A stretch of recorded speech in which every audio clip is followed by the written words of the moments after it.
धाकड़ खबर, बेखौफसुमा बेबाक अंदाज। धाकड़ खबर में आपका स्वागत है। मैं आपके साथ हूं अकरम रईस खान। कल मैंने आपके सामने खबर रखी थी जिसमें बताया था कि सीमा पर भारत और चीन की सेना में भिड़ंत हुई है। 7 जवानों की मौत हो गई, जिसमें से बताया गया था कि भारतीय 3 हैं, एक ऑफिसर और 2 जवान अलग से हैं। इसके अलावा 4 जो मरने वाले हैं वो हैं चाइना के। लेकिन अब आंकड़ा बदल गया है। आंकड़ा पहुंच गया है भारत में मरने वालों का 20, यानी कि भारत के 20 जवान शहीद हुए हैं। अभी तक पुष्टि नहीं हो पा रही है कि चाइना के कितने जवान शहीद हुए हैं। बताया जा रहा है कि 40 से ज्यादा उनके भी जवान हताहत हुए हैं, हताहत बताया जा रहा है।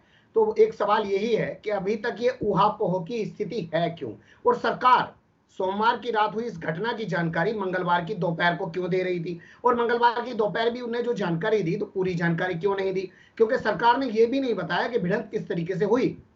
मीडिया ने जरूर बताना दिखाना शुरू किया कि पत्थरों से और डंडों से एक दूसरे पर हमला किया गया।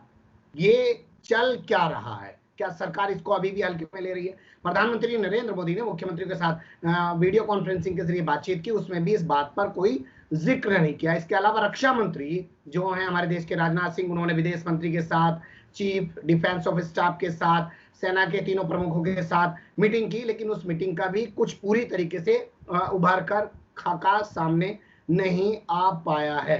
तो बहुत सारे सवालात जन्म ले रहे हैं। ऐसे ही सवालों को तलाशने के लिए हम लोग आज जुड़ रहे हैं लेफ्टिनेंट रामचंद्र जैन जी से। वो बहुत बारीकी से पकड़ रखते हैं, राजनीतिक मामलों को भी बहुत बारीकी से समझते हैं, और विदेश नीति हुई और तमाम चीजें जो हैं उन पर अपनी पकड़ रखते हैं। इसके अलावा आर्मी से तो है ही, नेवी से वो खुद हैं, तो सेना के एक अंग हैं वो खुद जानते हैं तमाम चीजों को। उनसे बारी बारी से समझेंगे। सर, आंकड़ा बढ़कर 20 हो गया, रियल क्या है? आपके पास कोई जानकारी है? सच में क्या हुआ है?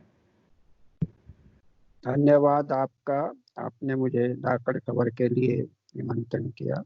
जी, इससे पहले मैं आपका भी कुछ जुड़ने के कहूं लिए। इससे पहले मैं कुछ कहूं शहीद जवानों और अफसरों के प्रति श्रद्धांजलि मेरी, बहुत बहुत उनके परिवारों को संवेदना प्रकट करते हुए मैं ये कहना चाहता हूं कि ध्यान होगा कुछ दिन पहले चाइना ने 5,000 तकरीबन नफरी के साथ में एक अभ्यास किया था, जी भारी हथियारों के साथ।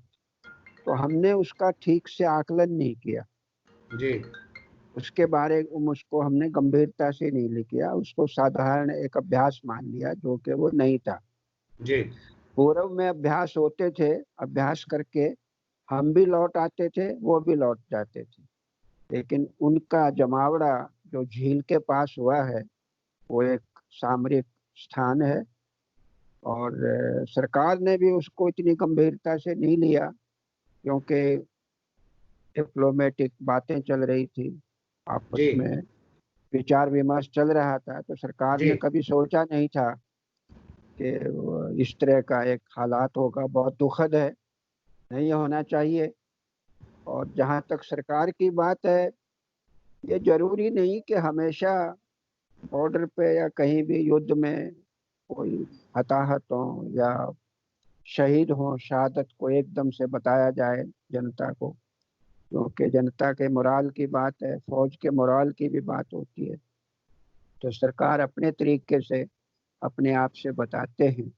और ये जो 17 और जो शहीद हो गए, ये जो चोटें लगी थी, हताहत हुए थे, उसके कारण हुए हैं। और कुछ ये भी देखने में आ रहा है कुछ मीडिया में कि हमारे जवान खाई में, नदी में गिर गए और गिरने से उनकी मौत हो गई। जहाँ तक चाइना की बात है, वो सच्चाई नहीं बताएंगे, सच्चाई उनके खून में नहीं है, जी दगाबाजी है। और हमने 1962 के बाद भी नहीं सीखा, उसके बाद भी कई बार हमारी झड़पें हुई, हमने नहीं सीखा। और ये सरकार भी अपने आप को शायद ये सोच रही थी कि हम बहुत ज्यादा चाइना के मित्र बन जाएंगे, जो पा रहे आर्थिक नीतियों के कारण, और जो पूर्व में जवाहरलाल नेहरू या इंदिरा गांधी नहीं कर पाई, शायद नरेंद्र मोदी ने सोचा वो करके दिखाएंगे। इसलिए कहीं कहीं कभी झूला झुला रहे हैं, कभी नदी की सैर करा रहे हैं, कहीं महाविपन में सांबर खिला रहे हैं उनको। तो इस प्रकार से इनको और बार बार लोगों को आश्वस्त करना कि हम आंख झुकाकर नहीं, सिर झुकाकर नहीं, आंखें लाल करके देखेंगे। ढोल पीटना मैं समझता हूँ किसी भी देश के लिए, नेतृत्व के लिए अच्छा नहीं होता। लेकिन मेरा सवाल अभी भी अधूरा है सर। क्या आपको अपने सोर्स से, अपने सूत्रों से कुछ पता चल पाया, हुआ क्या पूरा मामला, कितनी मौतें अभी तक हुई हैं? मीडिया को अगर छोड़ दें, क्योंकि सरकार की तरफ से अभी भी पूरी तरह से स्पष्ट नहीं किया जा रहा है कि वहां हुआ क्या है। कल हमारे एक मित्र ने, आर्मी के सीनियर ऑफिसर हैं, उन्होंने तो वहां पर बटालियन है, वहां कोशिश की थी संपर्क करने की, नहीं हो पाया। और सच्चाई तो अभी भी नहीं पता है, शायद सरकार को भी ना पता हो, क्योंकि जब तक सही आंकड़े सेनाएं नहीं देंगे सरकार को, सरकार भी नहीं बता सकेगी। और सरकार को मैं मानता हूँ फुर्सत ही नहीं है फौज के बारे में, बॉर्डर के बारे में। उनको तो वर्चुअल रैली करने में लगे हुए हैं, रक्षा मंत्री हो, गृह मंत्री हो, प्रधानमंत्री जी। उपदेश दे रहे हैं, साधु का उपदेश दे रहे हैं मुख्यमंत्रियों को, ये हो गया है। अरे उसको पता है कि हमारी आर्थिक। जी, आपने बहुत सही बात कही है कि पूरी सरकार वर्चुअल रैली करने में लगी हुई है, क्योंकि मई से चाइना के बीच टेंशन चल रही है, भारत के बीच टेंशन चल रही है, लेकिन उसकी जगह अपनी जुमलेबाजियां गढ़ी जा रही हैं, वर्चुअल रैलियां की जा रही हैं, नए नए के तरीके के जुमले गढ़े जा रहे हैं। अब एक नया जुमला दिया जा रहा है भारत को आत्मनिर्भर बनाने का। लेकिन हम इसी मुद्दे पे रहते हैं, तो इस मुद्दे में एक बड़ी चीज उभर के ये आती है। परसों घटना हुई सोमवार की रात। सरकार कल दोपहर जाके 1 बजे के आसपास, 12 बज के कुछ मिनट में बताती है कि 3 लोग हमारे शहीद हुए हैं, जिसमें एक ऑफिसर है, 2 जवान और हैं। ये तक नहीं बताती है कि घटना जो है वो आपस में पत्थरबाजी के दौरान हुई, डंडेबाजी के दौरान ये मौतें हुई। तो वो सूचनाएं दे रही है तो अधूरी भी क्यों दे रही थी, और 12-14 घंटे बाद सूचनाएं क्यों दी? सूचना उन्होंने दी थी कि भाई 3 शहादत के अलावा कुछ और लोग भी इंजर्ड हुए हैं, और ये भी था कि गोली नहीं चली है, किसी प्रकार का कोई हथियार इस्तेमाल नहीं हुआ है। लेकिन ये सच्चाई है कि चाइना के लोग, चाइना की आर्मी पीएलए, जो कि किराए की आर्मी है, वो प्रोफेशनल आर्मी नहीं है, किराए की आर्मी है, वो पूरी तैयारी से आए थे, अपने लाठी डंडों में लोहे की कीलें गाड़ कर, रॉड लेकर। जो इस प्रकार का एक नीच हरकत फौज को शोभा नहीं देता, तो शायद हमारी फौज ने भी उसको ठीक से आकलन नहीं किया, और उसको एक साधारण इंसानियत के नाते, कि मानवता के नाते फौजी भी इंसान होते हैं, शायद इस तरह से काम, बात सुलझ जाएगी। तो सरकार की कहीं ना कहीं चूक हुई है इस बात में, तो वो बताने में क्या बताएं लोग। 13 तारीख को सेना प्रमुख कहते हैं कि हालात कंट्रोल में है, कोई दिक्कत नहीं है, सब कुछ ठीक हो जाएगा, और उसके 3 दिन बाद 16 तारीख को कोई घटना हो जाती है। तो क्या माने, ये लोग जमीनी स्तर पर जो चीजें हैं उनको समझ नहीं पा रहे हैं, क्योंकि मामला तो पिछले 1.5 महीने से चल रहा है सर, एकदम तो हो नहीं गया। और जैसा आपने बताया कि मिलिट्री एक्सरसाइज चल रही थी, और मिलिट्री एक्सरसाइज चलने के दौरान ही चीन पूरी ताकत के साथ वहां पे जम के बैठ गया, हट नहीं रहा था वहां से।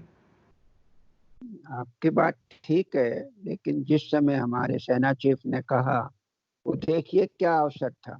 तो हमारे नए जवान जो अफसर बने थे, उनकी सेरेमनी का मौका था, और ऐसे युवा जो अफसरों को ये नहीं कहा जा सकता कि फौज के अंदर कुछ ठीक नहीं चल रहा है या हमारी बॉर्डर गर्म है, तो उनको तो यही बताया जाए, उनको आश्वस्त किया जाए कि सब ठीक है और घबराने की बात नहीं है देश में। क्योंकि बहुत सारी बातें होती हैं, हर चीफ, हर नेतृत्व अपने तरह से स्थिति का आकलन करता है, देखता है, और उसी हिसाब से उसी समय अनुसार ये बातें कही जाती।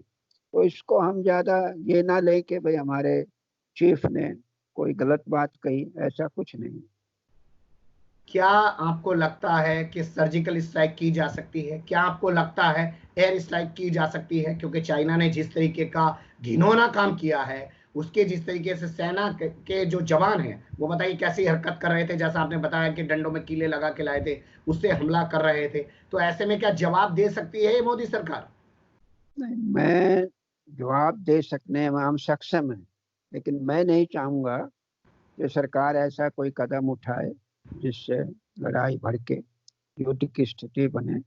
अभी भी दोनों पक्ष सहनशीलता से काम लें, होशियारी से काम लें और एक स्टेट्समैनशिप दिखाएं, जहां बड़प्पन दिखाएं, क्योंकि युद्ध कोई आसान चीज नहीं होती। मैंने 2-3 लड़ाइयाँ देखी हैं। 65 का युद्ध देखा है, 71 का युद्ध देखा है। 62 के समय तो मैं अंडर ट्रेनिंग था, इसलिए कह नहीं सकता ज्यादा, लेकिन युद्ध बड़ा भयंकर होता है, देश का नुकसान होता है। और अब हम फिलहाल वैसे भी महामारी से जूझ रहे हैं, तो कोई ऐसा कदम जो भड़काऊ हो, हमें उससे बचना चाहिए। मैं सीधा सवाल पूछ रहा हूँ सर, सीधा जवाब दीजिएगा उसका। क्या पाकिस्तान ने ऐसी हरकत की होती तो आज आप भी इसी तरीके से बात कर रहे होते जैसा आप चाइना को लेकर बात कर रहे हैं इस वक्त? दोनों अलग अलग पक्ष हैं, अलग अलग बात है, अलग अलग दायरा है बात करने का। हम शायद ये ना करते, पाकिस्तान को हम बहुत ज्यादा अपना दुश्मन मानते हैं शुरू से, और लोगों को दिखा करके भी पाकिस्तान ही हमारा शत्रु है। हम इलेक्शन भी लड़ते हैं कई बार, जो कि गलत सोच है। अगर पाकिस्तान से भी हम थोड़ा सा रवैया अपना दोस्ताना रखें और ज्यादा बढ़ चढ़कर बड़बोलापन ना दिखाएं, तो मैं समझता हूँ अच्छा होगा। इसको मैं ऐसे भी कह सकता हूँ, यूपी जितना बड़ा है पाकिस्तान के छोटा है, तो उस पर ज्यादा हम वो दिखा सकते हैं, और मुस्लिम वहां पे है उस पर ज्यादा बातों से हमला करके दिखा के एयर स्ट्राइक और सर्जिकल स्ट्राइक के जरिए यहाँ पे एक हिंदू लॉबी जो है वो खुश होती है, इस बात से उसको खुश कर सकते हैं। लेकिन चाइना के मामले में ऐसा नहीं किया जा सकता, वहां सोच समझ के बात करनी पड़ेगी। ये भी फर्क है क्योंकि बड़ा देश है और दुनिया की दूसरी नंबर की इकोनॉमी है। बिल्कुल आपने ठीक कहा है कि हमारे यहाँ कुछ लोग ऐसे हैं मुट्ठी भर, जिनको बड़ी खुशी होती है अगर इस्लामिक लोगों को, मुसलमानों को, चाहे वो अपने देश के हों चाहे बाहर के हों, उनके साथ कुछ भला बुरा उनके बारे में कहा जाए तो ये लोग खुश होते हैं। जबकि हम भूल जाते हैं कि हमारे देश में तकरीबन 30 करोड़ मुसलमान हैं, और जो हमारी पाकिस्तान के सीमा लगी हुई है वो तो एक जमीन पर खींची हुई लकीर है।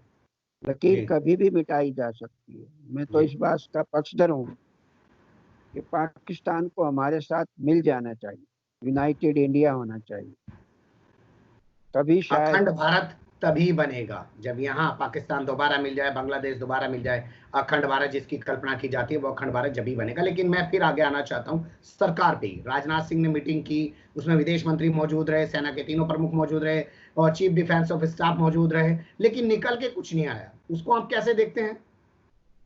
वो एकदम से बाहर प्रेस में नहीं आएगा, बहुत सारी बातें गोपनीय होती हैं, अति गोपनीय होती हैं, और कोई ना कोई ऐसी बात नहीं है। सब अनुभवी अनुभवी लोग हैं, सीनियर है राजनीति में भी। कोई भी सरकार हो, किसी भी पार्टी की, वो हमेशा देशभक्त है, देश के लिए काम करती है, लोगों के लिए काम करती है। मैं ऐसा सोचता हूँ, तो समय आएगा सब बताएंगे ये बातें।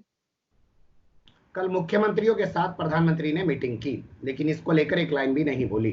क्या ये सोची समझी रणनीति के तहत हो रहा है कि अभी हमने छोटे वाले जो देसी भाषा में कहा जाए कि प्यादे लगा दिए हैं, अभी राजा को पीछे रखिए, राजनाथ सिंह और विदेश मंत्री ये तमाम लोग लगा दिए हैं, ये रणनीति का हिस्सा है या ये जानबूझ के दूरी बना रहे हैं प्रधानमंत्री इस पे बोलने से? क्योंकि कांग्रेस बहुत सवाल उठा रही है।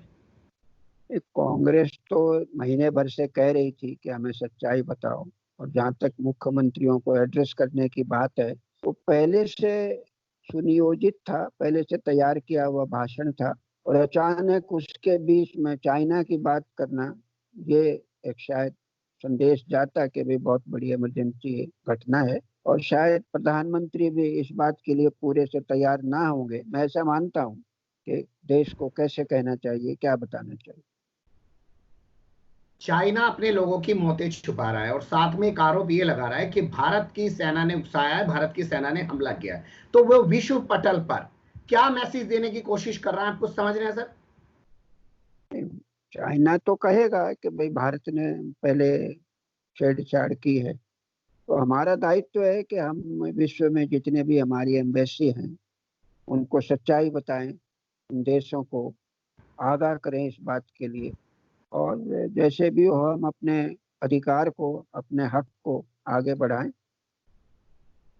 क्या आपको लगता है ये हमारा ही फेलियर है? क्योंकि पिछले 1.5 महीने से तमाम विपक्षी पार्टियां, बड़े बड़े रक्षा विशेषज्ञ, जनरल पनाग और बहुत सारे लोग सब कुछ लिख रहे थे कि चीन ऐसे घुस आया है, ये मामला हल्के में नहीं लिया जा सकता, लेकिन हमारी सरकार इसको टालती रही, नहीं ऐसा नहीं है, नहीं ऐसा नहीं है। काश हमारी सरकार ने टाइम रहते हुए विश्व पटल पर तमाम चीजें रखी होती और बताया था कि चाइना हमारे साथ ऐसा कर रहा है। तो आज जो चाइना नैरेटिव बनाने की कोशिश कर रहा है कि इंडिया की तरफ से प्रोवोक किया गया, वो ना बना पाता, ये हमारा फेलियर रहा।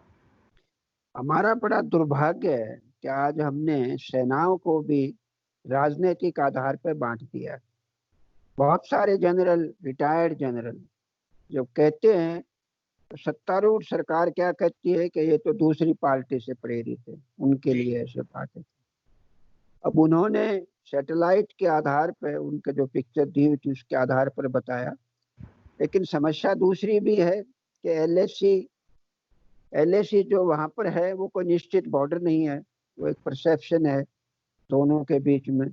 और सरकार ने, हो सकता है कि अंदरूनी तौर पर इस बात को गंभीरता से लिया हो, लेकिन वो ये नहीं चाहते कि दूसरी विपक्षी पार्टी की बात को वो स्वीकार करें या उसमें हाँ में हाँ मिलाएं। ये हमारे दुर्भाग्य की बात है कि प्रधानमंत्री जी और ये सरकार कभी अपनी बात को छोटा मानकर या अपनी बात को ठीक समय पर ठीक ना मानकर दूसरे की बात मानना, ये अपना तिरस्कार समझते, बेइज्जती समझते।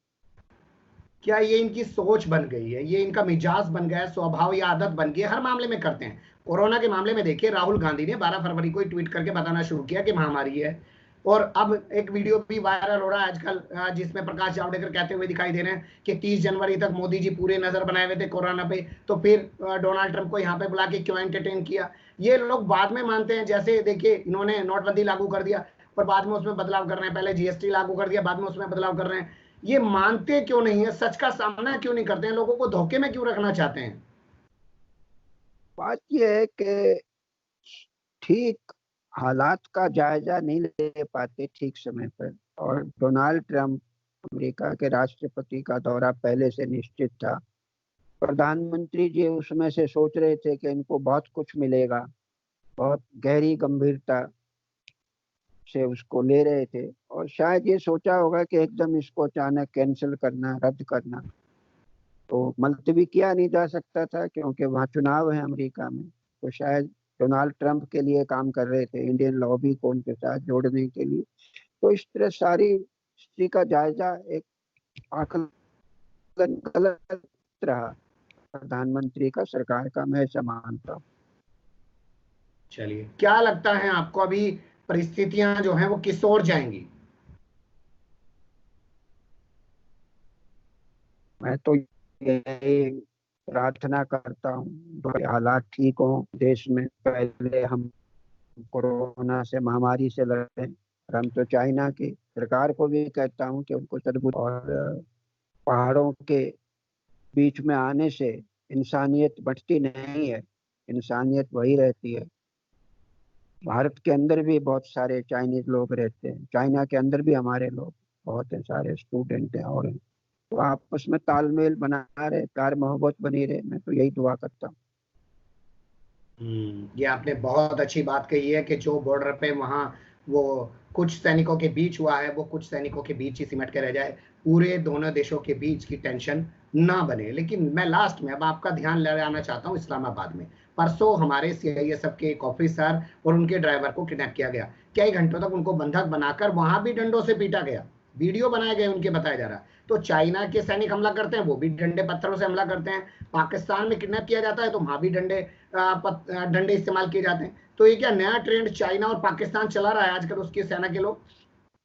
पाकिस्तान तो पहले भी ऐसे कर चुका है, और जिस समय यहाँ पर हमने पाकिस्तान उड़ी हाई में। कमिश्नर के 2 आदमियों को पकड़ा था, तो जी। उसी समय मुझे तो पता था कि अब हमारे हाई कमीशन के भी कुछ आदमियों को वो ऐसे पकड़ेंगे, प्रताड़ित करेंगे। अब कोई तो उनको, एम्बेसी का हर कर्मचारी ऑफिसर होता है या नहीं मैं नहीं जानता, लेकिन पुलिस में हर सिपाही भी ऑफिसर होता है। तो 2 ड्राइवर कहते हैं कि हमारे 2 ड्राइवर थे। अब वो ड्राइवर थे, गाड़ी लेकर कहाँ जा रहे थे, किसको लेकर जा रहे थे, किस दर्जे के अफसर को लेके जा रहे थे, उनको क्यों नहीं पकड़ा, ड्राइवरों को ही क्यों पकड़ा? या फिर ड्राइवर भी हमारे वो वास्तविक ड्राइवर ना होके हमने उनको किसी विशेष काम के लिए वहां नियुक्त किया हो। तो अब पाकिस्तान तो ऐसी हरकतें करेगा, उसमें हम कुछ नहीं कर सकते। चलिए, बहुत शुक्रिया, आपने बहुत अच्छे से बहुत सारी चीज़ों पर रोशनी डाली है। खबरें बनी रहेंगी क्योंकि टीवी ने तो दिन भर की दुकान अपनी सजाई दी है, उसका तो चल रहा है। सुशांत सिंह राजपूत की मौत के बाद अब नई चीज़ उसको मिल गई है, सारे दिन वो एक्सपर्ट नाम के लोगों को बैठा कर। अच्छा, इन एक्सपर्टों के बारे में क्या कहेंगे जो टीवी पे आते हैं सर? ये एक्सपर्ट कुछ एक्सपर्ट नहीं, सच मानता हूँ, सब बोगस है। एक आध को छोड़कर जो जुड़ा हुआ है किसी स्टडी ग्रुप से, बाकी केवल अपना चेहरा दिखाने के लिए टीवी पे आते हैं। कई इस उम्मीद में आते हैं कि सरकार के गीत गाएंगे तो शायद कहीं ना कहीं हमारी फिर दोबारा से कब्र से निकाल के हमें रिहेबिलिटेशन कर दिया जाए। जब सर्विस में होते तो इन्होंने कोई बड़े तीर नहीं मारे, मैं अच्छी तरह जानता। जी, बहुत शुक्रिया। जानते हैं हम भी, आईपीएस आईएएस के अंदर भी यही होता है, रिटायरमेंट के बाद ये लोग बहुत कुछ चाहते हैं और उसी की इसमें लगे रहते हैं। नहीं बुलाएंगे वो। मेहरबानी, बहुत बहुत आप धन्यवाद। धन्यवाद सर, बहुत शुक्रिया।